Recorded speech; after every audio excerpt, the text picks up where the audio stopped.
خاص طور پہ آج آپ کو مبارک دیتا ہوں۔ کس چیز کی مبارک؟ کہ جب سے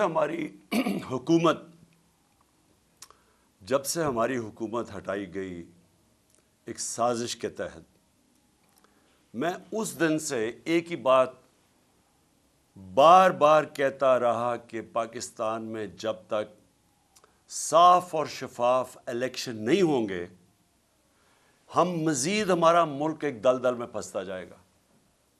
اس سے پہلے بھی جب سازش ہو رہی تھی ہماری گورنمنٹ گرانے کی، تو اس وقت جو اس کو میں نے سمجھایا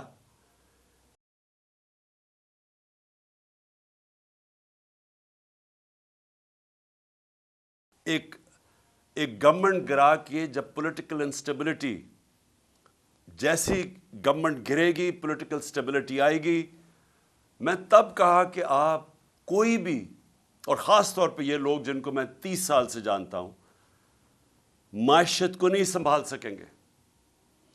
اور شوکت ترین کو بھی بھیجا سمجھانے کی کوشش کی کہ کدھر پاکستان کھڑا ہے، دنیا کا کیا ماحول ہے۔ یوکرین کی جنگ شروع ہو چکی تھی، کموڈٹی سپر سائیکل، قیمتیں اوپر چلی گئی تھیں دنیا میں۔ تو جو ہمارے لیے مشکلات تھیں، وہ مشکلات بڑھنی تھی جیسے ہی ایک حکومت کو ہٹاتے اور سیاسی استحکام ختم ہوتا۔ تو میں نے اپنی پوری کوشش کی، اپنی گورنمنٹ بھی میں نے ڈیزالو کر دی۔ لوگوں کو یہ یاد نہیں کہ اپریل کے پہلے ہفتے میں نے اپنی گورنمنٹ ڈیزالو کر دی تھی۔ میں نے کہا الیکشنز کرواؤ۔ سپریم کورٹ میں چلے گئے، ہمیں شکست ہو گئی، ہم نے قبول کر لی۔ ہم ان کی طرح روتے نہیں ہیں، جب سپریم کورٹ کا فیصلہ ہوا ہم نے قبول کر لیا، ہماری گورنمنٹ چلی گئی۔ اس کے بعد میں بار بار یہ کہتا رہا کہ جب تک آپ اس ملک میں الیکشن نہیں کروائیں گے، سیاسی طور پہ ملک سٹیبل نہیں ہوگا، اور اگر سیاسی طور پہ سٹیبل نہیں ہوگا تو معاشی بھی استحکام نہیں آئے گا۔ اور جیسے جیسے ہماری معیشت نیچے جاتی رہی، میں بار بار طوطے کی طرح یہ کہتا رہا کہ یہ الیکشنز کرواؤ۔ لیکن مسئلہ یہ آ گیا کہ یہ جو پی ڈی ایم کی پارٹیز تھیں، یہ بھی اور جو ان کے پیچھے ہینڈلرز تھے، دونوں ڈر گئے الیکشنز کروانے سے۔ اور وہ الیکشنز اس لیے نہیں کروا رہے تھے کہ جیسے ہی عوام کھڑی ہوتی گئی تحریک انصاف کے ساتھ، اس گورنمنٹ کے ساتھ، یعنی کبھی بھی پاکستان کی تاریخ میں ایک گورنمنٹ گرائی گئی ہو، کبھی عوام اس کے لیے نہیں نکلی۔ یعنی میں ساری تاریخ جانتا ہوں، میں تقریباً جس طرح پاکستان کے ساتھ بڑا ہوں، جب مارشل لاء بھی لگتا تھا تو لوگ آ کے مٹھائی، بھی گورنمنٹ 90 کی دہائی میں گرتی تھی، لوگ مٹھائیاں بانٹتے تھے۔ تو یہ پہلی دفعہ ہوا کہ پبلک سڑکوں پہ آ گئی، لاکھوں لوگ سڑکوں کے اوپر آئے اور انہوں نے کہا کہ یہ ہم مانتے نہیں، یہ جو سازش کر کے رجیم چینج کیا گیا۔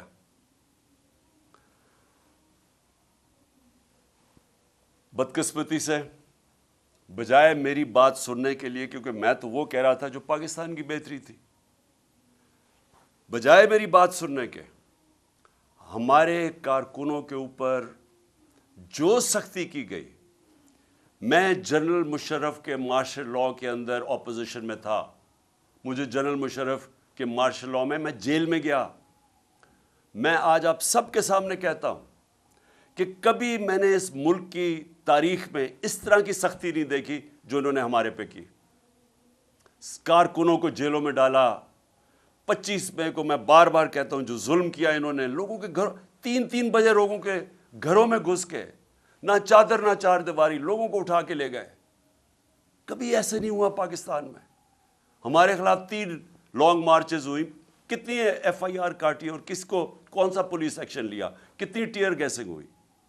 لیکن 25 مئی کو جو انہوں نے ہمارے سے کیا، اور اس کے بعد مسلسل کرتے رہے، ایف آئی آرز کے اوپر ایف آئی آرز کاٹتے گئے میرے کارکنوں پہ، لوگوں کو جیلوں میں ڈالا، پھر وہ نکلے، پھر کچہریوں میں چکر لگائے، ہراساں کیا گیا۔ میرے اوپر اب تک 74 ایف آئی آر کٹ چکی ہیں، کتنی دفعہ میں کچہریوں میں پھرا ہوا ہوں اور بیلیں کرواتا پھرا ہوں، صرف اور صرف ہمیں دبانے کے لیے کہ ہم شاید ڈر جائیں گے، ہم گھبرا جائیں گے، ہم دل برداشتہ ہو جائیں گے۔ صحافیوں سے جو کیا گیا، کبھی پاکستان میں اس طرح، اور صحافیوں سے کن سے کیا گیا؟ وہ صحافی جن کی اس معاشرے کے اندر ایک پہچان تھی، کریڈیبلٹی تھی، محب وطن تھے، ان صحافیوں سے جو انہوں نے کیا، اور یہ قوم کبھی نہیں بھولے گی جو ارشد شریف سے کیا، کبھی نہ میں بھولوں گا یا قوم بھولے گی کہ ایک ایسا آدمی جس کی کوئی قیمت نہیں تھی ضمیر کی، محب وطن پاکستانی، اس سے جو کیا گیا یہ قوم ہمیشہ یاد رکھے گی۔ اس کے علاوہ اعظم سواتی، شہباز گل، ہمارے لوگوں کو جو انہوں نے پکڑ کے تشدد کیا، کسٹوڈیل ٹارچر کی گئی، اور ان سے جو ان کے سامنے جو ان کی ننگا کر کے تشدد کر کے ان کی ویڈیوز بنائی گئی۔ اعظم سواتی کی ویڈیو ہمارے ایم پی کو دکھائی گئی، جس کو کہہ رہے تھے کہ نون لیگ میں چلے جاؤ، عمران خان پہ کاٹا مار دیا ہے، اس کو اس کا تشدد کرتے ہوئے اعظم سواتی کی ویڈیو دکھائی گئی۔ پھر جو نیچے گرے ہیں یہ لوگ، جو گندی ویڈیوز، جو آڈیو لیکس، جو اعظم سواتی کے گھر ان کی بیوی کو اور بیٹی کو جو ویڈیو، گندی ویڈیو بھیجی گئی، کبھی اس ملک میں ایسے نہیں ہوا۔ اور پھر سلمان فاروقی، اس کو پکڑ کے ننگا کر کے اس کو مارا گیا، اس کو دھمکایا گیا۔ سوشل میڈیا کے بچوں سے چونکہ 17-18 سال کے بچوں کو پکڑ کے انہوں نے اٹھا کے لے گیا، ان کو مار دھاڑ کے ڈرا دھمکا کے گھر واپس بھیجا گیا۔ ایسے کبھی نہیں ہوا پاکستان میں۔ تو کوشش یہ کی گئی کہ ظلم اور خوف پھیلا کے، تو یہ جو ایک تحریک انصاف کے ساتھ قوم جڑ گئی تھی، کسی طرح تحریک انصاف کو ختم کیا جائے۔ تو میں اس لیے بھی آج اپنے کارکنوں کو خاص طور پہ مبارک دے رہا ہوں کہ جس طرح میرے لوگ کھڑے ہوئے، ہر چیز برداشت کی۔ یہ جو ہم نے جیل بھرو تحریک شروع کی، وہ جب انہوں نے شروع میں لوگوں کو جیل میں جو ہمارے لوگوں نے گرفتاریاں دیں، ہمارے لیڈرز نے دیں، ان کو بھی میں خراج تحسین پیش کرتا ہوں۔ انہوں نے سب سے پہلے آگے، سب سے پہلے وہ ہوئے۔ تو تحریک بڑھتی جا رہی تھی، جس طرح تحریک بڑھ رہی تھی، گجرانوالہ، سرگودا، ساہیوال، اور زیادہ لوگوں نے گرفتاریاں دے رہی ہیں۔ پنڈی لوگ، پشاور میں اتنی پبلک نکلائی، وہ پولیس گرفتاری نہ ان کو کرے، بڑھتی جا رہی تھی۔ اس سے کیا چیز ثابت ہوئی کہ یہ جو 11 مہینے میں ظلم کیا، اور پھر ہمارے جو لوگوں کو جیلوں میں ڈالا، یہ جو جیل بھرو تحریک میں، ان کے اوپر خاص ظلم کیا گیا، ان کو مجرموں کی طرح رکھا گیا۔ جو میں ابھی کہانیاں سن رہا ہوں اپنے لوگوں سے، اپنے لیڈر سے، اپنے کارکنوں سے، خاص طور پہ ان کو، یعنی جس طرح کوئی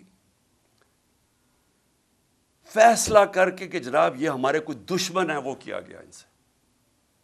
کوئی پولیٹیکل پرزنر سے یہ حرکتیں نہیں کرتی جو انہوں نے جیلوں میں کی۔ میرے اوپر قاتلانہ حملہ ہوا، میں 2 مہینے پہلے سے بتا رہا تھا کہ یہ کرنے والے ہیں۔ مجھے پتا تھا کون ہے، مجھے اب بھی پتا کون ہے۔ وہ لوگ جو طاقت میں بیٹھے ہوئے ہیں اس وقت، پرائم منسٹر، انٹیریئر منسٹر، ہماری ایجنسیز کا سب سے اس وقت جو خوفناک آدمی ہے، ظالم آدمی ہے، انہوں نے پلان کر کے مجھے قتل کرنے کی کوشش کی۔ لیکن ایک پلان انسان بناتا ہے، ایک اللہ بناتا ہے۔ اس کا میں شکر ادا کرتا ہوں کہ آج تحریک انصاف ادھر پہنچ گئی ہے، اور میں پھر سے کہتا ہوں کہ میں نے ساری پاکستان کی سیاست 70 سال جیسے مجھے ہوش آئی ہے تب سے دیکھ رہا ہوں۔ کبھی پاکستان کی تاریخ میں کسی جماعت کو اللہ نے وہ عزت دی جو آج تحریک انصاف کو دی ہے۔ 37 بائی الیکشن ہوئے، 37 بائی الیکشن،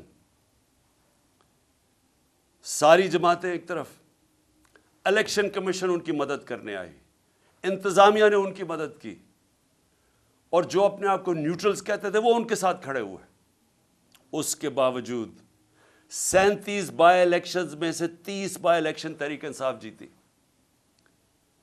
یہ جو ابھی جامپور میں الیکشن ہوا، وہ علاقہ جدھر دیہاتی لوگ دیہاتوں میں رہتے ہیں، ان کو پورا ڈرایا گیا، پوری طرح ایجنسیز نے زور لگایا، پوری طرح انہوں نے، انتظامیہ نے خوف کی فضا بنائی، ڈرایا دھمکایا۔ تو جائے پوچھے ذرا جامپور میں ہوا کیا؟ ساری پارٹیز کے ووٹ ان سے اکیلی محسن لغاری تحریک انصاف کے کینڈیڈیٹ کی زیادہ ووٹس تھی، جو جنرل الیکشن میں ووٹ پڑی اس سے بھی زیادہ پڑ گئی۔ اس سے اور زیادہ خوف زدہ تھے، اور انہوں نے پوری کوشش کی کہ کسی طرح جو آئین کے اندر 90 دن کا الیکشن کا لکھا ہوا ہے کہ جیسے ہی پروونشل اسمبلیز ڈیزالو ہونی تھی تو 90 دن کے اندر الیکشن ہونا تھا۔ گورنرز ان کے، انہوں نے نہیں الیکشن کی ڈیٹ دی، الیکشن کمیشن اس نے نہیں ڈیٹ دی۔ آخر میں سپریم کورٹ نے پھر اس کے اوپر ایکشن لیا، اور آج ساری قوم سپریم کورٹ کا شکر گزار ہے کہ آپ نے اس ملک کے آئین کی حفاظت کی، اور آپ نے ملک کو الیکشن کی طرف لگایا جو ایک ہی طریقہ ہے۔ اگر پاکستان کو اس دلدل سے نکالنا ہے، ایک ہی طریقہ ہے الیکشنز، جو میں پھر سے 11 مہینے سے لگا ہوا ہوں کہنے ہیں کہ اس کے علاوہ جو بھی آپ کچھ کریں گے مزید دلدل میں پھنستا جائے گا ہمارا ملک۔ اور آج حالات کیا ہیں؟ آج اگر پاکستان کے آپ حالات دیکھیں تو دشمن بھی ملک سے وہ نہ کرے جو ان ساری جماعتوں نے مل کے کیا۔ صرف ان کا مقصد تھا کہ ان کو جو کرپشن کے کیسز تھے ان کے اوپر وہ معاف کروانے تھے، آتے ساتھ ہی اپنے کرپشن کے کیسز معاف کروا لیے۔ 1100 ارب روپیہ، 1100 ارب روپے کے کرپشن کے کیسز معاف کروا لیے۔ میں پھر سے آپ کو بتاؤں کہ ہمارے 3.5 سال میں 480 ارب روپیہ نیب نے ریکور کیا تھا۔ پاکستان کی تاریخ میں سب سے زیادہ پیسہ نیب نے ہمارے دور میں ریکور کیا تھا، 480 ارب روپیہ۔ 1100 ارب روپیہ اور ریکور ہونا تھا۔ انہوں نے اسمبلی میں آئے اور صرف پہلے آتے ساتھ ہی کام کیا، اس کی نیب کے قانون چینج کیا، امینڈ کیا، نیب کو ختم کیا۔ صرف اب نیب کا کام رہ گیا کہ انتقامی کارروائی اپوزیشن پہ کرے، اور نیب اب کوئی وہ جو پیسہ، جو اتنا پیسہ اس ملک کا چوری ہو واپس آنا تھا، وہ انہوں نے ہضم کر لیا۔ لیکن انہوں نے جو ملک کے ساتھ کیا ہے، اور اسی لیے یہ سب الیکشن سے ڈر رہے ہیں۔ پاکستان کی تاریخ کی سب سے زیادہ مہنگائی، یاد رکھیں انہوں نے 2 دفعہ مہنگائی مارچ ہمارے خلاف کی تھی۔ آج پاکستان کی تاریخ کی سب سے زیادہ مہنگائی ہے۔ جو ہم چھوڑ کے گئے تھے پچھلی اپریل میں، اس کے مقابلے میں جو آج انہوں نے جو پاکستان سے کیا ہے، میں پھر سے کہتا ہوں یہ کوئی دشمن بھی نہیں کر سکتا تھا اس ملک کے ساتھ۔ سب سے زیادہ پہلے میں مہنگائی کے اوپر میں اس لیے یاد کرانا چاہتا ہوں کہ گھروں کے اندر ہماری مائیں بہنیں وہ سب دیکھ رہی ہیں کہ کیا ہو رہا ہے۔ ان کو پتہ ہے کہ جو کھانے، بنیادی چیزوں کی میں بات کر رہا ہوں، میں تو اور گاڑیوں کی اور بڑی چیزوں کی بات نہیں کر رہا جو ایئر لائن ٹکٹ مہنگے ہوئے، میں تو بات کر رہا ہوں جو عام گھر کے اندر آج چیزیں استعمال ہوتی ہیں، اس میں جو مہنگائی آئی ہے یہ اس ملک کی تاریخ میں نہیں آئی۔ یہ ذرا موٹی موٹی چیز ہے کہ ایک عام گھر کے اندر اپنے اگر فیملی ہے، میرے بچے ہیں، تو میں کیا، مجھے انڈے چاہیے، 135 سے انڈوں کی قیمت گئی ہے 246۔ دودھ، اب دودھ استعمال ہوتا ہے۔ دودھ ایک ایسی چیز ہے جو کہ بچوں کے لیے استعمال کرنا چاہیے۔ دودھ کے اندر جب سے یہ آئے ہیں اس کا گیا ہے 116 سے 116 روپے لیٹر سے کیا ہے 156 روپے لیٹر۔ اب یاد رکھیں کہ یہ ایک عام گھرانہ جس کی تنخواہ ہے 30,000 سے لاکھ روپیہ مہینہ، اب ان کے اندر سوچیں کہ یہ جو قیمتیں میں بتا رہا ہوں کہ یہ وہ چیزیں جو استعمال کرتے ہیں۔ آٹا 20 kg کا آٹا ہمارے دور میں 1162 روپے، آج گیا 1705 روپے۔ چکن، وہ جو کبھی عام آدمی اچھے دنوں کے اندر اگر وہ گوشت کھانا چاہیں تو وہ چکن کھاتے ہیں، وہ 280 روپے سے گیا ہے 460 روپے۔ پھر گاڑی استعمال کرنی پڑتی ہے، پٹرول 150 روپے لیٹر سے گیا ہے 268 روپیہ۔ 150 روپے لیٹر سے گیا ہے پٹرول 268 روپے۔ ڈیزل گیا ہے 144 روپے لیٹر سے 280 روپے لیٹر۔ تو یہ جو عام ٹرانسپورٹ، اب اس کی وجہ سے ساری چیزیں مہنگی، جنہوں نے آفس جانا ہے، کام کرنا ہے، سب چیزیں مہنگی۔ گیس کی قیمت دگنی ہو گئی ہے۔ اب بجلی کی قیمت جس ریٹ پہ ابھی بڑھی ہے اور جو سر چارجز لگا کے بڑھ رہے ہیں وہ تقریباً دگنی ہو گئی ہے۔ ٹیوب ویل، کسانوں کے لیے میں بات کر رہا ہوں، میں صرف اس لیے یہ جو موٹی موٹی چیزیں باقی میں نہیں بتاتا، کسانوں کے لیے ٹیوب ویل، اب وہ کسان ٹیوب ویل استعمال کرتا ہے، اس کو اپنی فصلیں اگانی ہوتی ہیں، اس کو جو پیسہ بچتا ہے وہ پھر واپس لگاتا ہے، لیکن ٹیوب ویل ہم نے سبسڈائز کیا ہوتا 8 روپے یونٹ، 8 روپے تھا ٹیوب ویل کا، آج وہ چلا گیا ہے 36 روپے، 4 گنا زیادہ مہنگا ہو گیا۔ پھر ہوا کیا، میں صرف جلدی سے یہ بتا دوں کہ آج حالات ہمارے ہیں کیا۔ جو روپیہ گرا ہے، ہمارے 3.5 سال میں ڈالر کے مقابلے میں روپیہ گرا تھا 55 روپے، 3.5 سال میں۔ یہ یاد رکھیں کہ ان 3.5 سال میں عالمی مہنگائی تھی، کرونا کی وجہ سے سپلائی لائنز افیکٹ ہوئی تھی، اس کی وجہ سے ساری دنیا میں مہنگائی تھی، جس کو کموڈیٹی سپر سائیکل کہتے ہیں۔ بجلی مہنگی، سب چیزیں مہنگی ہوگی، تیل مہنگا ہو گیا۔ اس وقت ہمارے وقت کے اندر اس مہنگائی کے باوجود جو پاکستان تھا اس کے مقابلے میں آج دیکھیں کہ مہنگائی آج کدھر گئی۔ اس پاکستان کے اندر جو ہماری اکانومی گرو کر رہی تھی 6% پہ، آج وہ 0 پہ چلی گئی ہے۔ اور جو لوگوں کو خوف آ رہا ہے کہ جس طرح ملک میں سے پیسہ باہر جا رہا ہے، جس طرح انڈسٹری بند ہو رہی ہے، جس طرح کسان متاثر ہو رہا ہے، خوف اب یہ ہے کہ یہ جب 0 پہ جب پہنچ جائے گی گروتھ ریٹ، اس کا مطلب بے روزگاری اور بڑھ جائے گی، اور بے روزگاری ایک طرف بڑھے گی، دوسری طرف مہنگائی بڑھ رہی ہے، اور آگے مایوسی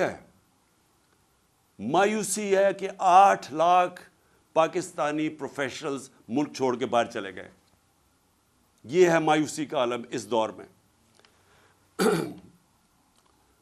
دو اور چیزیں میں آپ کو بتا دوں کہ اس دور میں کوئی بڑا مسئلہ نہیں آیا۔ ہمارے دور میں کرونا آیا، جو صدی میں ایک دفعہ اتنا بڑا ایک عذاب آتا ہے، صدی میں ایک دفعہ اس طرح کا ایک سانحہ ہوتا ہے جو ساری دنیا میں، کرونا نے دنیا میں جو امپیکٹ کیا۔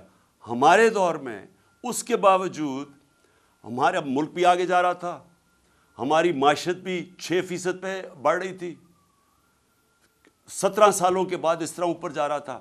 انڈسٹری وہ ریکارڈ پرفارم کر رہی تھی، وہ آگے بڑھ رہی تھی۔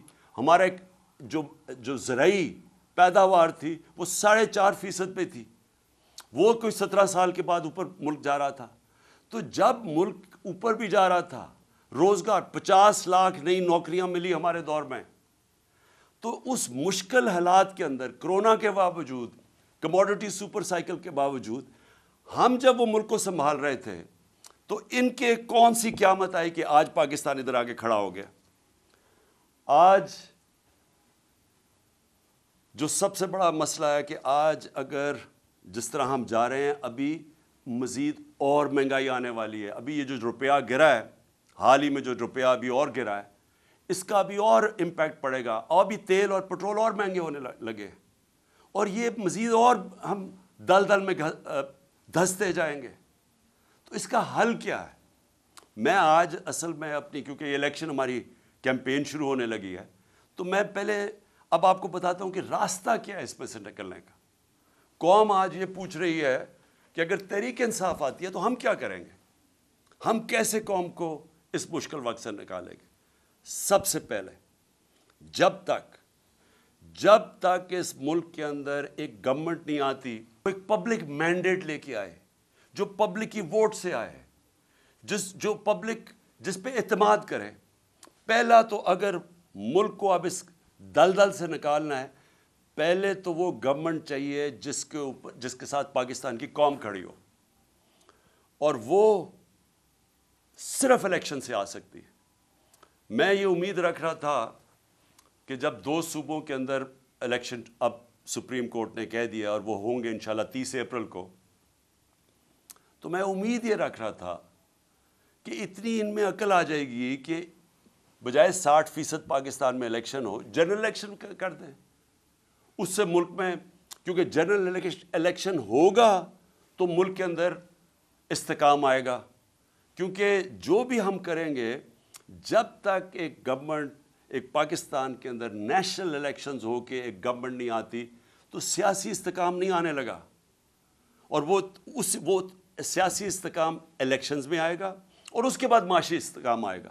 تو پہلا قدم تو یہ ہے کہ الیکشنز کروا کے ایک گورنمنٹ آئے پبلک کا مینڈیٹ لے کے, جو 5 سال کے لیے آئے, اور اس کے ساتھ اس کو عوام اس کے اوپر اعتماد رکھے کہ یہ مسئلے حل کرے گی. پھر یہ پہلا قدم ہے اس دلدل سے نکلنے کا. کیونکہ اس سے کیا ہوگا, اس سے ایک عوام کے اندر اعتماد آ جائے گا کہ اب یہ گورنمنٹ 5 سال کے لیے آ گئی. ہمیشہ یہ یاد رکھے کہ معیشت کے لیے سرٹنٹی, انگریزی کا لفظ ہے سرٹنٹی, جب تک لوگوں کو یہ اعتماد نہیں ہوتا کہ میں اگلے 2 3 4 5 سال تک یہی رہے گی حکومت, یہی پالیسیز رہیں گی, جب تک یہ اعتماد نہیں ہوتا, جو بزنس مین ہے, جو انویسٹر ہے, وہ پیسہ اپنا نہیں لگاتا. کیونکہ انویسٹر ہمیشہ سب سے زیادہ ایک ایسی چیز ہے جو سب سے زیادہ موسم کو دیکھ کے گھبراتا ہے کہ آگے کیا ہوگا. کیونکہ اس نے آج پیسہ لگانا ہوگا, تو وہ پیسے کے اوپر جب اس کی آمدنی واپس آنی ہے تو وہ ٹائم لگتا ہے. تو اس کے لیے سب سے زیادہ سیاسی استحکام چاہیے, اور وہ تب آتا ہے الیکشن سے, جب ایک ملک میں ایک اسٹیبل گورنمنٹ آئے. تو پہلا قدم تو یہ ہے کہ اس وقت پاکستان کے لیے نمبر 1 چیز یہ ہے کہ ہم پولیٹیکل اسٹیبلٹی لے کے آئیں. تو اس کے لیے الیکشنز کی ضرورت ہے. دوسری چیز, اب میں آپ کو بتا رہا ہوں کہ ہم نے اس میں سے نکلنا کیسے ہے. یہ جو جدھر ہم پہنچ گئے ہیں, جدھر یہ امپورٹڈ حکومت نے اس ملک کو آج پہنچا دیا اپنے, تو پیسے انہوں نے سارے کرپشن معاف کروا لی ہے, لیکن اب آگے تو ان کے پاس اب کوئی راستہ رہا ہی نہیں ہے. یہ تو جو بھی جب سے آئے ہیں جو باتیں کہتے رہے ہیں, وہ ملک تو مزید اور نیچے جاتا رہا. بڑا شور مچایا تھا کہ 200 سے میں نیچے لے کے جاؤں گا ڈالر کو, تو ڈالر تو آج جس طرح حالات نظر آ رہے ہیں وہ تو 300 پہ پہنچنے لگا. اور اس کے جو اثرات, پھر سے میں کہہ دوں کہ جب ڈالر, جو عام لوگوں کے میں بتا رہا ہوں کہ جب ڈالر 300 کا پہنچ جائے, یا بھی جو 280 کا پہنچ گیا تقریباً, تو اس کا مطلب سب سے بڑی چیز تیل مہنگا, تیل کا مطلب ڈیزل اور پٹرول مہنگا, پھر بجلی مہنگی. تو یہ تو پھر جو چیز آپ باہر سے لے کے آتے ہیں وہ سب چیزیں مہنگی, اور اس سے پھر ٹرانسپورٹ مہنگی. تو وہ ساری مہنگائی شروع ہوتی ہے جب آپ کا روپیہ گرتا ہے. باہر سے جو آپ چیزیں امپورٹ کرتے ہیں وہ ساری مہنگی ہو جاتی ہیں, اور جو سب سے بڑا امپیکٹ پڑتا ہے اس کا, وہ گھروں کے اوپر تب پڑتا ہے کہ جب بجلی, پٹرول, گیس سب مہنگے. دوسری چیز دیکھیں, اس کے لیے اگر ہم نے اب پاکستان کو جو حالات اب آ گئے ہیں اور جو سارے باہر کے جو ادارے ہیں جن کو موڈیز ہے یا یہ جو فچ ہے، یہ جو فیصلہ کرتے ہیں کہ ملک کی معیشت کی حالت کیا ہے، تو وہ جو فیصلہ کرتے ہیں کہ ملک میں کتنی سکت ہے، اس کی معیشت آگے بڑھ سکتی ہے یا یہ نیچے جا رہی ہے، تو وہ سارے اداروں نے آج پاکستان کو نیچے لے گئے ہیں کہ ڈیفالٹ کرنے لگا۔ ڈیفالٹ کا مطلب کہ جو ہم نے قرضے لیے ہوئے ہیں وہ اب واپس نہیں کر سکتے، ہمارے پاس آمدنی نہیں ہے وہ قرضے واپس کرنے، کیونکہ ہماری جو معیشت ہے وہ سکڑتی جا رہی ہے۔ گروتھ ریٹ کم ہونے کا مطلب معیشت کا سکڑنا۔ آپ مثلا مسئلہ اس وقت میں پھر آپ کو پہلے سمجھا دوں کہ مسئلہ کیا پاکستان کا۔ پاکستان کا مسئلہ یہ ہے کہ جو ملک میں ڈالرز آتے ہیں وہ کم ہیں اور جو ملک سے باہر ڈالرز جاتے ہیں وہ زیادہ ہیں۔ تو اس کا مطلب کیا ہوتا ہے کہ ہمارا ڈالر کے اندر خسارہ ہو جاتا ہے، جس کو کرنٹ اکاؤنٹ ڈیفیسٹ کہتے ہیں۔ جب یہ خسارہ ہو جاتا ہے ڈالر کا تو وہ روپے کے اوپر پریشر پڑنا شروع ہو جاتا ہے اور روپیہ گرنا شروع ہو جاتا ہے۔ اور وہی جو میں نے آپ کو، جب روپیہ گرتا ہے تو ساری چیزیں مہنگی ہو جاتی ہیں، غربت بڑھ جاتی ہے ملک میں، اور ملک میں جب روپیہ آپ کا گرتا ہے تو ملک کی آمدنی گر جاتی ہے۔ تو ایک مثلا اب 100 روپیہ ڈالر مہنگا ہو گیا، اس سے کیا ہوا؟ اس سے ہماری پاکستانی، اگر آپ کے بینک میں پیسے پڑے ہوئے ہیں روپیوں میں تو وہ 100 روپے، اگر آپ کا 300 روپیہ پڑا ہوا ہے تو اس میں سے 100 روپیہ کم ہو گیا، اس کی یعنی خریدار کی پاور کم ہوگی۔ لیکن اگر آپ نے یہ جو سارے باہر سے امپورٹڈ گورنمنٹ ہے، ان کے تو سارا پیسہ باہر پڑا ہوا ہے، ان کے تو ڈالرز میں پیسے پڑے ہیں، ان کی پراپرٹیز، مے فیئر، بینک اکاؤنٹ سارے ڈالرز میں ہیں، تو ان کو مزید 100 روپے کا فائدہ ہو گیا۔ تو پاکستانی غریب ہو گئے اور یہ جو باہر سے چوری کر کے پیسہ باہر لے جاتے ہیں ان کی دولت میں اضافہ ہو گیا۔ تو سب سے جو میں یہ دوسرے پوائنٹ آپ کو کہنے لگا تھا کہ سب سے امپورٹنٹ اب چیز کیا ہے اس وقت، اس مشکل جو ہم آگے دیکھ رہے ہیں، اس سے اگر ہمیں نکلنا ہے تو ایک ملک کو یونائٹ ہونا پڑے گا، ہمیں متحد ہونا پڑے گا۔ یہ جنگ اب یہ ایسی نہیں لڑی جائے گی کہ گورنمنٹ آئی اور کوئی گورنمنٹ سمجھے کہ وہ اکیلی لڑ سکتی ہے۔ عوام کو ساتھ کھڑا ہونا پڑے گا، اداروں کو ساتھ کھڑا ہونا پڑے گا، سب کو متحد ہو کے اس کا مقابلہ کرنا پڑے گا۔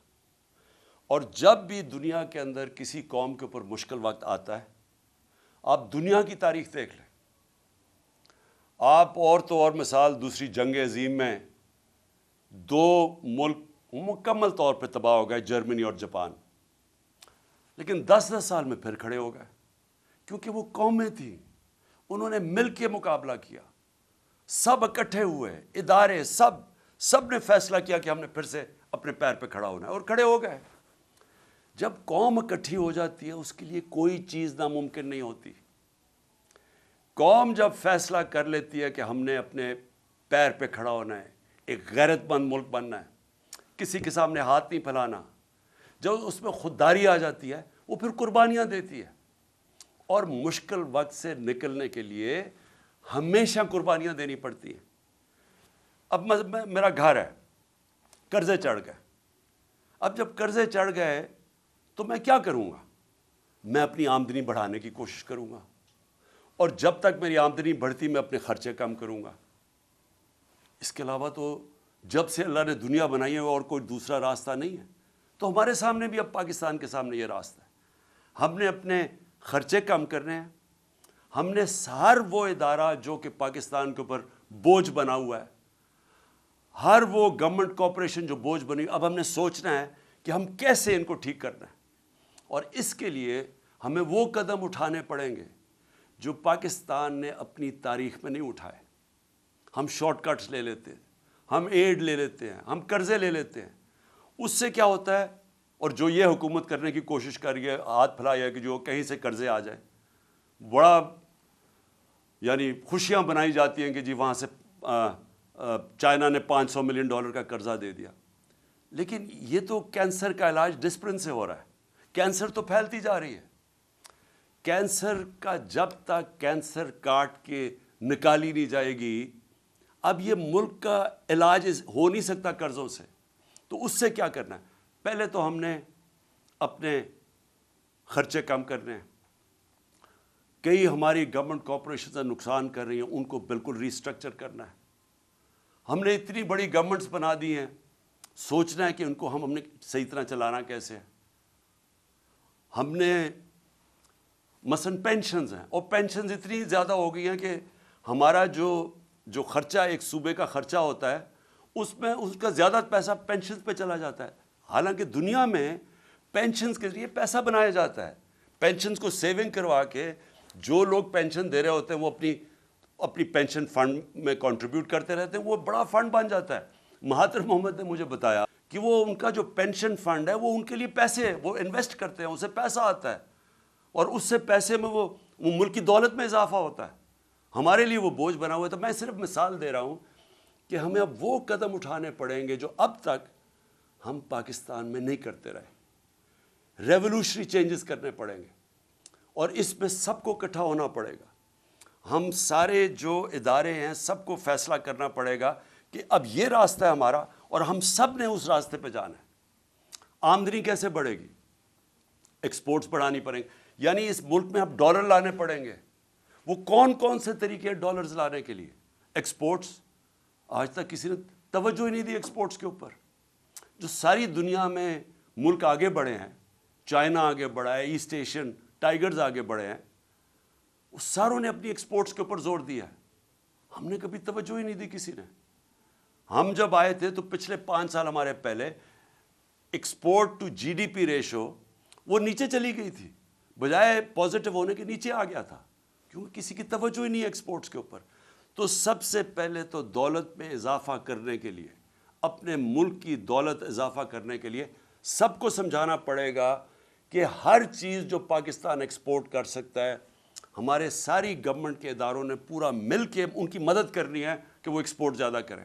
ابھی آپ ایکسپورٹر سے، جب میں پرائم منسٹر تھا تو ان سے پوچھتا تھا تو وہ آتے ساتھ ہی بتاتے تھے کہ کتنی رکاوٹیں ہیں ان کے راستے میں، کہ ہماری گورنمنٹ کی کتنی رکاوٹیں ہیں ان کے راستے میں ایکسپورٹ کرنے کے لیے. تو پہلے تو یہ سمجھ لینا کہ جب تک ہم ایکسپورٹس کے اوپر ساری قوم مل کے انکریج نہیں کرے گی، ایکسپورٹرز کو پرائزز نہیں دیں گے، ان کو ہم ریکگنائز نہیں کریں گے، ان کو وی آئی پیز نہیں بنائیں گے، تب تک یہ ملک اب اس دلدل سے نہیں نکل سکتا. اس کے علاوہ، ایکسپورٹس کے علاوہ اور کون سی چیزیں ہیں جو ڈالر لا سکتی ہیں؟ پہلے تو سوچیں اور کون سی چیز ڈالرز ہمارا خرچہ بچا سکتی ہے. ہم مثلاً پام آئل امپورٹ کرتے ہیں، ہم نے کیوں نہیں سوچا کہ اور کیا طریقے ہیں کہ ہم پام آئل کی اپنی امپورٹ کم کر سکیں. ہم نے پختونخوا کے اندر 2013 کے بعد ایک پورا زیتون کی پوری پلانٹیشن کرنی شروع کی، اور آج وہ انقلاب آ چکا ہے زیتون کا. اور زیتون کے اتنے ہم نے اب وہ لگا دیے ہیں، جنگل بنا دیے ہیں کہ انشاءاللہ تھوڑی دیر کے بعد ہم زیتون ایکسپورٹ کر سکیں گے. لیکن یہ ہمیں سب پہلے چیزیں سوچنی چاہیے تھی، کیونکہ جب بھی پاکستان کا اب آگے دیکھیں گے تو سارا وقت ہمیں سوچنا ہے کہ ڈالرز اس ملک میں کیسے آئیں گے. کون سی ایسی مثلا ٹورزم ہے. سوئٹزرلینڈ صرف ٹورزم سے 60 سے 80 ارب ڈالر کماتا ہے ٹورزم سے. ہمارا جو پہاڑی علاقہ ہے، یہ جس کو ہم ناردرن ایریاز کہتے ہیں، وہ دگنا ہے سوئٹزرلینڈ سے، اس سے زیادہ خوبصورت ہے. لیکن ہم تو کوئی پیسہ نہیں کماتے اس سے، کیونکہ ہم نے کسی نے سوچا ہی نہیں ہے. ہمارے جو اس ملک میں صاحب اقتدار، ہماری ایلیٹ، وہ ساری گرمیاں تو گزارتی ہے جا کے انگلینڈ میں اور یورپ میں چلی جاتی ہے. کسی کو پتہ ہی نہیں ہے کہ ہم کس طرح کی، اللہ نے ہمیں کس طرح کی نعمتیں دی ہوئی ہیں جو ہمارے ہیں. تو ہم نے کبھی سوچا ہی نہیں ہے اس کا. تو ایکسپورٹس بڑھانا، ٹورزم، پھر جس طرح میں نے کہا پام آئل، زیتون، ہر چیز وہ جو ہم باہر سے امپورٹ کرتے ہیں پاکستان میں ہر کچھ ہم اگوا سکتے ہیں.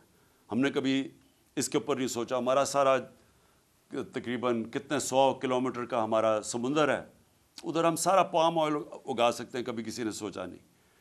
پھر ہم کیسے جو اصل اب چیلنج ہے میں آپ کو سنوں کہ انویسٹمنٹ لے کے آنی ہے پاکستان میں. ہم کیسے انویسٹمنٹ لا سکتے ہیں؟ میں آپ کو ہندوستان 6-6.5 گنا بڑا پاکستان سے ہے. پچھلے سال پاکستان میں جو انویسٹمنٹ آئی ہے 2022 میں $2 ارب. ہندوستان میں کتنی انویسٹمنٹ آئی ہے؟ $75 ارب. ہم جب تک ایک ملک میں انویسٹمنٹ ہی لے کے آئیں گے ہماری دولت کے اندر پھر بھی اضافہ نہیں ہوگا, کیونکہ انویسٹمنٹ جب ڈالرز میں آئے گی ہمارا جو ریزروز ہے ڈالر کے بڑھیں گے. ہمیں یہ مسئلہ نہیں آئے گا جو آج آیا ہوا ہے کہ ہمارے ریزروز ہی ختم ہو گئے, ڈالر ختم ہو گئے, روپیہ گر رہا ہے, مہنگائی بڑھ رہی ہے. کوئی پاکستان میں آج سرمایہ کاری کرنے کے لیے کیوں نہیں تیار؟ کیونکہ وہ ڈالر ہی خریدتے ہیں, اس کو ضرورت کیا جب روپیہ گر رہا ہے. باہر سے بھی کسی کو اعتماد نہیں ہے. تو تب جب انویسٹمنٹ جب تک پاکستان میں ہم نہیں لے کے آئیں گے صحیح معنی میں ہماری دولت میں اضافہ نہیں ہوگا. ہم نے ٹیکنالوجی زونز بنائے, ہم نے ایکسپورٹ زونز بنائے, ہم نے خاص طور پہ یہ بنائے اس لیے کہ جو باہر سے ہمارے ملک میں انویسٹ کرنا چاہتا ہے ادھر ہم نے ان کے لیے کنسیشنز دی, ہم نے ٹیکس بریکس دیے تاکہ وہ آئیں اور یہاں انویسٹ کریں. بدقسمتی سے جو ہمارا سب سے ہمسایہ چائنا وہ 2 سال بند ہو گیا کرونا کے اندر. جب کرونا آیا تو چائنا کے اندر تقریباً آنا جانا مشکل ہو گیا, ان کے کوارنٹین کے اتنے مشکل لاز تھے. تو وہ ہم نے وہ 2 سال مس کر دیے. لیکن فیوچر کے اندر ٹیکنالوجی زونز اور ایکسپورٹ زونز جو ہم نے مختص کیے ہوئے علاقے, ان کے اندر جس طرح چائنا جب آگے بڑھا تھا تو اس نے انوائٹ کی تھی انڈسٹری جو ان کی ایکسپورٹ زونز کے اندر آ کے انہوں نے پھر ایکسپورٹ شروع کی, اور اسی طرح چائنا کی یہ 30-35 سال پہلے انہوں نے کی اور آج کہاں سے کہاں پہنچ گیا. تو ایکسپورٹ زونز ہیں, ٹیکنالوجی زونز, اور ٹیکنالوجی کی اب ذرا میں ٹیکنالوجی یہ دیکھ لیں, آئی ٹی ایکسپورٹس. ہم نے ان کی پہلی دفعہ آئی ٹی کی مدد کی, جو آئی ٹی کی کمپنیز تھی ہم نے ان کو انسینٹیوز دیے, تو ہماری 75% ایکسپورٹس بڑھی آئی ٹی کی, اور بدقسمتی سے آ کے اس حکومت نے وہ ختم کر دیے جو انسینٹیوز دیے ہوئے تھے. ہندوستان کی آئی ٹی کی صرف ایکسپورٹس $150 ارب ہے جو وہ آئی ٹی ایکسپورٹس کرتی ہے. تو ہمارے پاس ایک ینگ پاپولیشن ہے, نوجوان آبادی ہے, ہمارے پاس بڑے آرام سے اگر ہندوستان کر سکتا ہے ہم کم از کم $20-30 ارب تو ایکسپورٹ کر سکتے ہیں. کبھی کسی نے توجہ نہیں دی, تو اس کے اوپر ہم زور لگا رہے ہیں اور ہم نے آخری 2 سال کوشش بھی کی.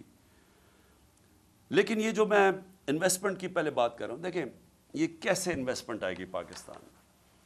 ہمیں ایک ماحول بنانا پڑے گا. وہ ماحول کیسے بنے گا؟ ہمیں اس ملک میں رول آف لا قائم کرنا پڑے گا. اگر اب پاکستان نے آگے بڑھنا ہے تو یہ جو میں انصاف کی تحریک 26 سال پہلے چلائی تھی, یہ آپ سمجھ جائیں کہ جس ملک کے اندر انصاف ہے, قانون کی حکمرانی ہے, وہ ملک ترقی کر جاتے ہیں, وہ خوشحال ہیں. جن ملکوں کے اندر جنگل کا قانون ہے, بنانا ریپبلکس ہیں, جس کی لاٹھی اس کی بھینس ہے, وہ جتنے مرضی آپ وسائل ان ملکوں میں قائم رکھ دیں وہ ملک آگے نہیں بڑھ سکتے. میں یہ بار بار آپ کے سامنے یہ کہتا رہا ہوں کہ جو مدینہ کی ریاست میرے نبی صلی اللہ علیہ وسلم نے بنائی تھی اس کی بنیاد عدل اور انصاف تھا. اللہ اس لیے حکم کرتا ہے کہ ان کے سنت پہ چلو, سیکھو کہ انہوں نے وہ دنیا کے سب سے عظیم لیڈر تھے, انہوں نے وہ کام کیا جو دنیا میں کسی انسان نے نہیں کر سکا.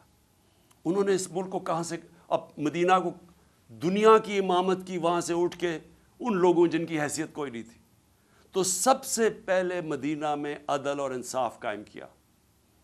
آج اب دنیا اٹھا کے دیکھ لیں, جن ممالک کے اندر رول آف لا ہے وہ خوشحال ہیں, اور جن ممالک کے اندر جس طرح ہمارے آج حالات ہیں کہ این آر او مل جاتا ہے.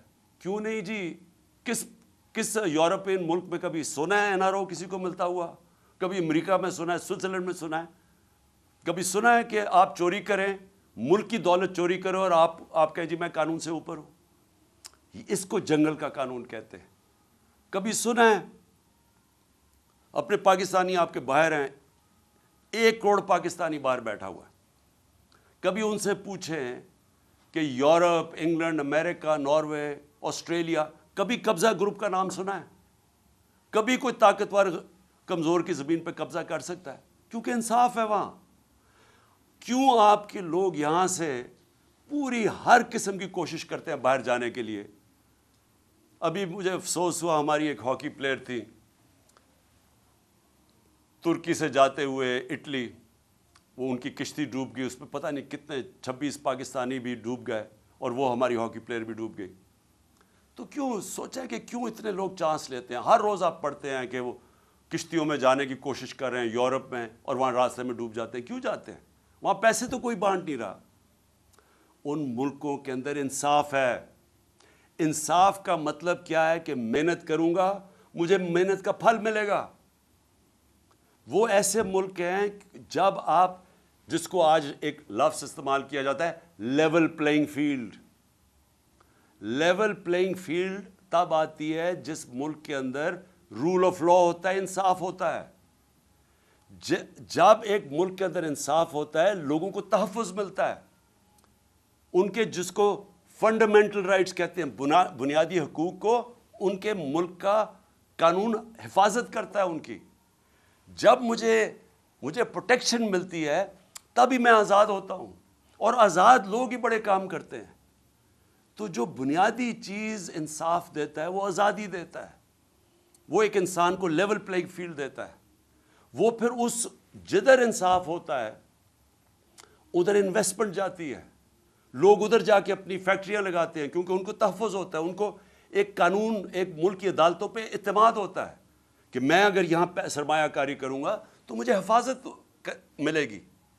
تو جب ایک ملک کے اندر ایک اسمال، اور ملک کی جو ریڑھ کی ہڈی ہوتی ہے وہ اسمال اور میڈیم انڈسٹری ہوتی ہے، جو میڈیم چھوٹی صنعتیں ہوتی ہیں، وہ سب سے زیادہ لوگوں کو روزگار بھی دیتی ہیں، اور وہ ریڑھ کی ہڈی ہوتی ہے.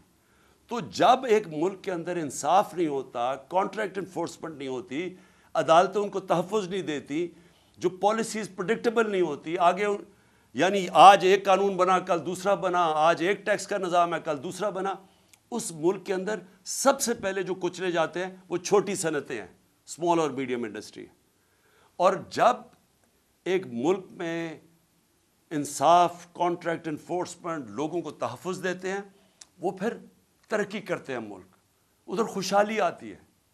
شیر شاہ سوری کی اگر آپ کہانی پڑھیں، وہ ہندوستان کا سب سے عظیم، ایک بڑے ہندوستان کے حکمرانوں میں سے ایک شیر شاہ سوری تھا. تو اس کی اگر اس کی جب زندگی پڑھیں تو شروع کدھر سے ہوا تھا. اس کے باپ کی جاگیر تھی، باپ نے اس کو کہا کہ جاگیر سنبھالو.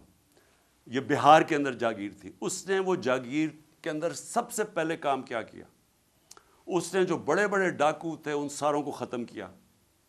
اس نے اپنے جاگیر کے اندر قانون کی حکمرانی قائم کر کے لوگوں کو تحفظ دیا. جو سارے ارد گرد کی جاگیروں کے جو صنعت کار تھے، جو سرمایہ کار تھے، وہ سارے اس کی جاگیر میں آ گئے. انہوں نے وہاں جا کے پیسہ لگانا شروع کر دیا. وہ سب سے خوشحال ہو گئی. ادھر سے شیر شاہ سوری کا نام اوپر آیا.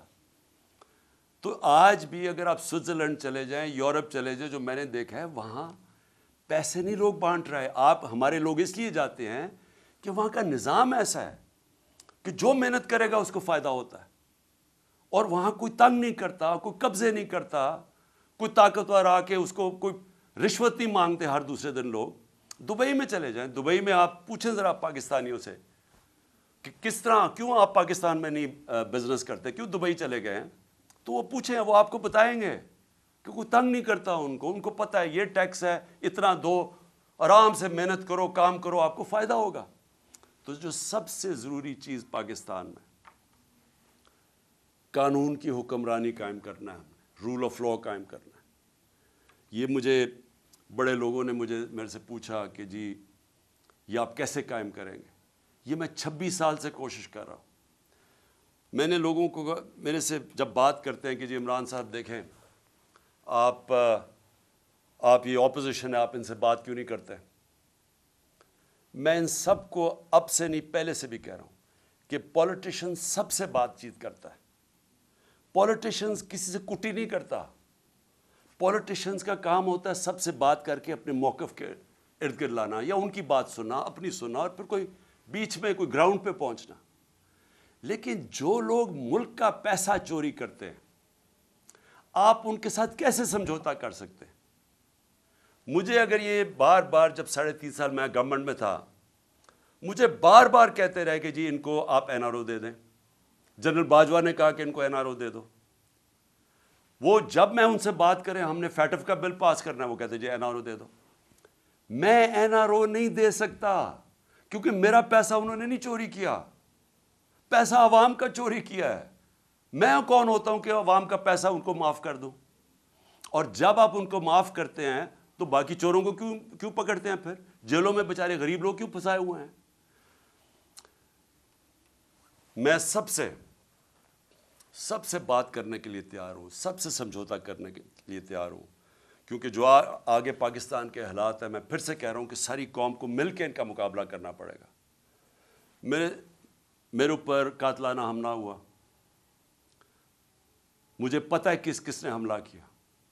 میرے اوپر حملہ ہوا، میں معاف کرنے کے لیے تیار ہوں ملک کی خاطر، کیونکہ ہمارے نبی صلی اللہ علیہ وسلم نے، جن کے ہم امتی ہیں، انہوں نے جب فتح مکہ ہوا تو انہوں نے جن لوگوں نے ان کے اوپر ظلم کیا تھا انہوں نے سب کو معاف کر دیا. نیلسن منڈیلا نے اسی سنت پہ چلتے ہوئے، کیونکہ وہ تو رحمت العالمین ہے نا، وہ تو سب انسانوں کے لیے ایک رحمت بن کے آئے تھے. تو نیلسن منڈیلا نے جب 27 سال جیل میں گزارے، جب وہ باہر نکلا تو اس نے سب کو معاف کر دیا جنہوں نے اس کے اوپر ظلم کیا تھا. اور اس نے یہ کہا کہ ٹروتھ اینڈ ریکنسیلیشن، بس یہ سچ بول دو کہ آپ نے یہ ظلم کیا ہے تو ہم آپ کو معاف کر دیتے ہیں. ساؤتھ افریقہ کو بچا گیا، وہاں خون خرابہ ہونا تھا. آج بھی پاکستان جدھر کھڑا ہے اس وقت ملک کو اکٹھا ہونا ہے. تو میرے لیے، میں اپنی اگر ذات کے لیے پولیٹکس کر رہا ہوتا تو میں بھی کہاں جی اس کو میں نہیں چھوڑوں گا تو اس سے میں بدلہ لوں گا تو فلانے سے لوں گا. یہ میری ذات کی بات نہیں ہے، یہ ملک کی بات ہے. اور ملک آج ادھر کھڑا ہے. پاکستان کی تاریخ میں اتنا برا وقت پاکستانیوں پہ نہیں آیا. اس وقت جو اندازہ UNDP اندازہ لگا رہی ہے کہ 1 کروڑ لوگ غربت کی لکیر سے نیچے چلے جائیں گے. ایک اندازے کے مطابق 50 لاکھ لوگ ان کو وہ بھوکے رہ جائیں گے. جو آج کل حالات ہے، تو ہم سب کی ذمہ داری ہے کہ اپنے ملک کے لوگوں کی جو اس وقت مشکل حالات میں ہیں، جو مہنگائی میں، وہ حالات ہیں جو کبھی پاکستان میں نہیں تھے، ہمیں ان کو سامنے رکھنا ہے، اپنی ذات کے اوپر نہیں آنا. ان کے لیے ہمیں ملک کو اکٹھا کرنا ہے. ہم نے آگے اس ملک کو پیر پہ کھڑا کرنا ہے تو شروع ادھر سے ہوگا جدھر ایک سارے ادارے مل کے اب فیصلہ کریں. عدلیہ، ہماری عدلیہ کا بہت بڑا رول ہے. جوڈیشل ریفارمز چاہیے. ہم اپنی عدلیہ کے اندر ریفارمز کریں تاکہ انویسٹر آئے. سب سے زیادہ پاکستان کا اثاثہ میرے پاکستانیوں یاد رکھیں اوورسیز پاکستانی ہیں. یہ جو آپ کے تقریباً 1 کروڑ پاکستانی باہر بیٹھا ہوا ہے، ان کا پیسہ ڈالروں میں کمایا جا رہا ہے. یہ اتنا بڑا اثاثہ ہے کہ ہم تھوڑی عقل استعمال کر لیں، ملک میں ماحول ٹھیک کر دیں، جس کو کہتے ہیں انویسٹمنٹ انوائرمنٹ ٹھیک کر دیں، ایز آف ڈوئنگ بزنس کر دیں. ہم ان کے لیے رکاوٹیں کم کر دیں. ہم اپنی بیوروکریسی کو، سول سروس کو، اپنی عدلیہ کو، اپنی فورن مشنز جو بیٹھی ہوئی ہیں، ہماری جو فورن ایمبیسیز ہیں، سب کو لگا دیں کہ ہم نے ان کو سہولتیں دینی ہیں پاکستان میں، تاکہ یہ اب پاکستان میں سرمایہ کاری کریں. آپ کو اندازہ نہیں کہ اس ملک میں کتنا پیسہ آ سکتا ہے. جو ہم تھوڑے تھوڑے ڈالرز کے لیے ذلیل ہو رہے ہیں دنیا میں، ایک دفعہ بیرون ملک پاکستانیوں کے لیے ہم ماحول بنا دیں، اس ملک میں اتنا پیسہ آ سکتا ہے، ڈالرز آ سکتے ہیں کہ ہمیں کبھی IMF کے پاس جانا نہ پڑے. آپ کو میں ابھی بلومبرگ، ایک وہ میگزین ہے بلومبرگ، اس میگزین کے اندر، کیونکہ دنیا کے اندر دنیا کے جو ملک ہیں ان کی معیشت کے اوپر وہ کامنٹ کرتی ہے. دبئی میں، ذرا یہ غور سے سنیں، دبئی میں 20,000 پاکستانی 20,000 پاکستانیوں نے پراپرٹیز خریدی ہیں 10.4 ارب ڈالر کی. ہم آئی ایم ایف کے پیچھے ہمارا پروگرام تھا 6 ارب ڈالر کا, ہم نے 3 ارب ڈالر لیے تھے اپنے دور میں. ہم اس کے لیے اپنی آزادی بھی کھو بیٹھتے ہیں, اپنی عزت بھی کھو بیٹھتے ہیں. صرف 20,000, یاد رکھیں 1 کروڑ پاکستانی باہر ہے, 20,000 پاکستانیوں نے دبئی میں 10.4 ارب ڈالر کی پراپرٹی خریدی ہے. تو وہ پہلے تو پوچھیں وہ دبئی میں کیوں خرید رہے ہیں, اور وہ تو یہاں سے پیسہ باہر جا رہا ہے نا. ہمیں پتہ ہے کہ یہاں بڑے بڑے جو بدقسمتی سے یا طاقتور لوگ جو یہ پیسہ چوری کرتے ہیں وہ سارا باہر بھیج دیتے ہیں. یہ جو سارے مے فیئر کے فلیٹ اور یہ سارا یہاں کا چوری کیا ہوا پیسہ گیا ہوا ہے. تو میں تو صرف دبئی کی بات کر رہا ہوں, میں تو یورپ کی نہیں بات کر رہا, میں امریکہ کی نہیں بات کر رہا, میں انگلینڈ کی بات نہیں کر رہا, لنڈن میں کتنی پراپرٹیز ہے پاکستانیوں کی اس کی بات نہیں کر رہا, میں تو صرف دبئی کی بات کر رہا ہوں. سوچیں پاکستانیوں کا یہ تو ملک سے باہر پیسہ جا رہا ہے. یہ سوچ لیں کہ ان 1 کروڑ پاکستانیوں میں سے اگر 5 لاکھ پاکستانی فیصلہ کریں پاکستان میں سرمایہ کاری کرنے کا, میں آپ کو یقین دلاتا ہوں کہ پاکستان کا مسئلہ حل ہو جائے گا. لیکن اس کے لیے رول آف لا, قانون کی حکمرانی, وہ ماحول بنانا پڑے گا جس میں ان کے لیے آسانیاں ہم پیدا کریں تاکہ وہ پیسہ اپنا لے کے آئیں. اور یہ دنیا میں جب ویتنام, یہ جو ملک آگے بڑھے ہیں, ان ساروں نے ماحول پیدا کیا جدھر سے باہر سے انویسٹمنٹ آئی. لیکن ان کے پاس ان کے لوگوں نے نہیں کی, انہوں نے تو چائنیز انویسٹمنٹ لے کے آئے ویتنام میں. ہمارے پاس تو یہ ہمارا اثاثہ بیٹھا ہوا ہے, ہم نے صرف ماحول ٹھیک کرنا ہے, ہم نے ان کے لیے آسانیاں پیدا کرنی ہیں, ہم نے اس ملک کے اندر انصاف قائم کرنا ہے. اور انصاف کا مطلب قانون کے سامنے سب ایک برابر. جب تک یہ نہیں ہوگا یہ ملک آگے نہیں بڑھ سکتا. میں آپ کو بار بار نبی صلی اللہ علیہ وسلم کی جو حدیث ہے کہ تمہارے سے پہلے بڑی قومیں تباہ ہوئیں, جب طاقتور چوری کرے اسے نہ پکڑو اور کمزور کو جیلوں میں ڈالو, وہ قوم تباہ ہو جاتی ہے. یہ ہماری تباہی کا سب سے بڑا مسئلہ آج یہ ہے کہ طاقتور چوری کر کے کہتا ہے NRO دے دو, نہیں تو ہم تمہاری گورنمنٹ نہیں چلنے دیں گے, اور ہم صرف چھوٹے چوروں کو جیل میں ڈالتے ہیں, ملک تباہ ہو جاتا ہے. تو سب جو ان ساری چیزوں کو ایک اگر پوائنٹ سب سے زیادہ وہ ہے قانون کی حکمرانی, رول آف لا. تو آخر میں اور اس میں اور میں بتا دوں, ہم ٹیکس ریفارمز کر رہے تھے, ہم FBR کو ٹھیک کر رہے تھے, ٹیکنالوجی لے کے آ رہے تھے, ہم نے ٹریک اینڈ ٹریس سسٹم بنا دیا تھا, ہم نے آرٹیفیشل انٹیلیجنس کے ذریعے ہم نے 35 ملین ٹیکس پیئرز کو آئیڈینٹیفائی کیا رہا تھا جو مزید جو ٹیکس نہیں دے رہے تھے لیکن ان کے پاس وسائل تھے. تو ہم نے آرٹیفیشل انٹیلیجنس کے لیے ذریعے ان کو آئیڈینٹیفائی کیا تو, اور آہستہ آہستہ ہمارے پاس تو ابھی صرف 20-25 لاکھ ٹیکس پیئر والے لوگ ہیں. 22 کروڑ میں صرف 25 لاکھ لوگ ٹیکس دیتے ہیں. تو ہم نے یہ جو تقریباً 3.5 کروڑ لوگوں کو آئیڈینٹیفائی کیا تھا, اگر ہم ان کو ٹیکس میں لے آئیں تو ہماری آمدنی میں اور اضافہ ہو جائے گا, ہماری انویسٹمنٹ آ جائے, ڈالرز آ جائیں گے, ہماری ایکسپورٹس آہستہ آہستہ جو ہم بڑھا رہے تھے اور ان کو انسینٹیوائز کریں اس میں ڈالرز میں اضافہ ہو جائے گا. تو آخر میں اور پھر مدنیات, ہم نے کبھی اس کے اوپر زور ہی نہیں دیا. ایک تو بڑا غلط کیا کہ سارے صوبوں کے اندر منرلز کی جو ڈپارٹمنٹ ہے وہ ادھر ڈال دی, ان کے پاس کیپیسٹی نہیں ہے. اتنا زیادہ پوٹینشیل ہے پاکستان مدنیات یا منرلز کو ہم بیچ کے, ہم نے اس میں بھی ایسٹیمیٹ کیا ہم اور ڈالرز لا سکتے ہیں پاکستان کے اندر. تو آخر میں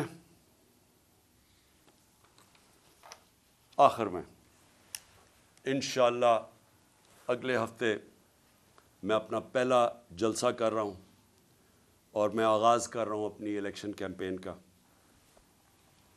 میں اپنی ساری خیبر پختونخوا اور پنجاب میں سارے اپنی پارٹی کو کہنا چاہوں گا تیاری کر لیں. میں انشاءاللہ اگلے ہفتے 10 دن زیادہ سے زیادہ 2 ہفتے تک ٹکٹ سارے بانٹ دوں گا. میں اب خود ٹکٹس کا میں آپ کو یہ بتا دوں کہ اس باری میں خود ٹکٹس دے رہا ہوں. ٹکٹس میں اس لیے خود دے رہا ہوں کہ مجھے آخری دفعہ پتہ چلا پچھلی باری کہ ہمارے ٹکٹس کئی بکے ہیں ہمارے غلط کینڈیڈیٹس کو پیسے لے کے بنایا گیا، تو اس لیے میں اب کسی پہ نہیں چھوڑ رہا، سارے میں خود تفتیش کر رہا ہوں، میں خود بیٹھ کے ٹکٹس دوں گا، خود میں انٹرویو کر رہا ہوں لوگوں کو، اور آہستہ آہستہ بلاؤں گا لوگوں کو انٹرویوز کے لیے.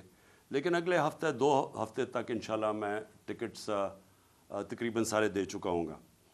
جن لوگوں کو ٹکٹس نہیں ملیں گے، میں آپ کو یہ کہنا چاہتا ہوں کہ اس کے بعد پنجاب میں ہم نے سیدھا بلدیاتی الیکشن کروا دینا، تو انشاءاللہ ہم ان کو وہاں اکوموڈیٹ کر لیں گے. اور دوسری چیز کہ اس باری میں پارٹی ڈسپلن کے اوپر سختی سے کہنا چاہتا ہوں کہ اب تک تو جو ہمارے تحریک انصاف اگر ایک کو ٹکٹ نہیں ملتا تو وہ انڈیپینڈنٹ کھڑا ہو جاتا ہے. اس باری ہم نے یہ نہیں کرنا، کیونکہ یہ پاکستان کی تاریخ کا سب سے اہم الیکشن ہے. اس کے لیے اگر جو پارٹی ڈسپلن توڑے گا فوری طور پہ ہم اس کو پارٹی سے نکال دیں گے. اور میں اس لیے کہہ رہا ہوں کیونکہ میں پوری اپنی دیانتداری سے کوشش کر رہا ہوں، اور میں آپ کو یہ کہتا ہوں کہ کسی قسم کی نہ میں نے سفارش آج تک سنی ہے، نہ مجھے کسی قسم کی کوئی لالچ کوئی دے سکتا ہے. تو میں اپنی پوری دیانتداری سے ٹکٹس دوں گا، اور میں پھر سے کہتا ہوں کہ اگر کوئی کسی نے پھر کھڑا ہو گیا تو ہم اس کو اس باری پارٹی سے نکال دیں گے. ہفتے کو پہلا میرا جلسہ ہے، اور مجھے یہ پتہ ہے کہ اس وقت ایک پلان بنا ہوا ہے. پھر سے آپ کو پہلے بھی میں نے بتایا تھا، جب میرے اوپر وزیر آباد میں اٹیک ہوا تو مجھے اس سے پہلے میں کہہ بیٹھا تھا کہ میرے اوپر حملہ ہوگا، اور اس باری پھر مجھے پتہ ہے کہ پلان بنایا ہوا ہے. اور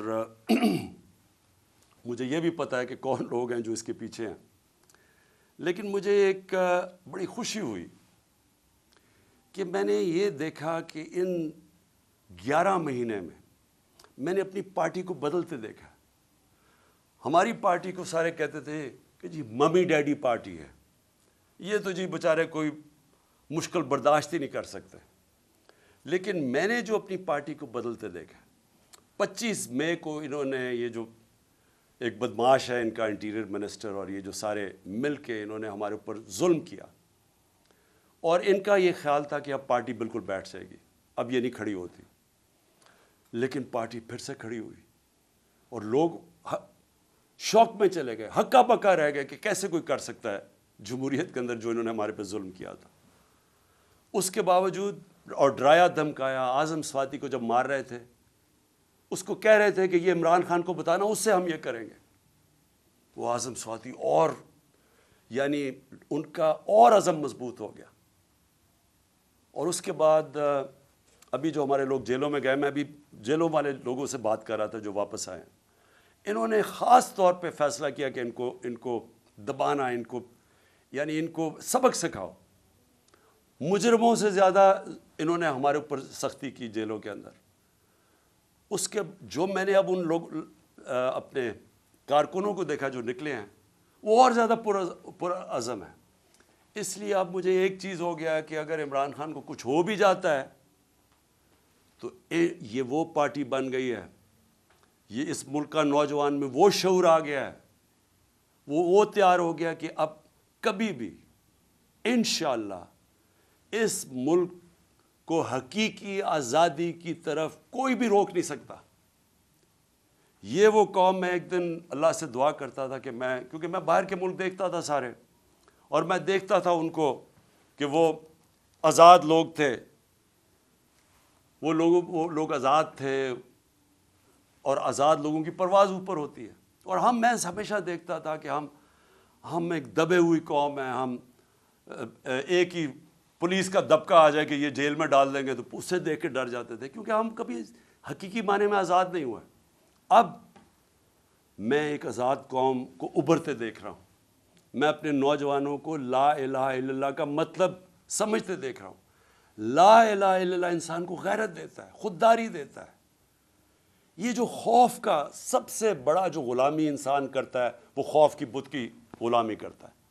میں نے اس سے آزاد ہوتے دیکھا لوگوں کو. اس لیے مجھے یہ فکر نہیں ہے کہ جو بھی آگے راستہ ہوتا ہے، مجھے پتہ ہے کہ جو یہ اب قوم نکل رہی ہے، اب اس کو کوئی غلام نہیں بنا سکتا.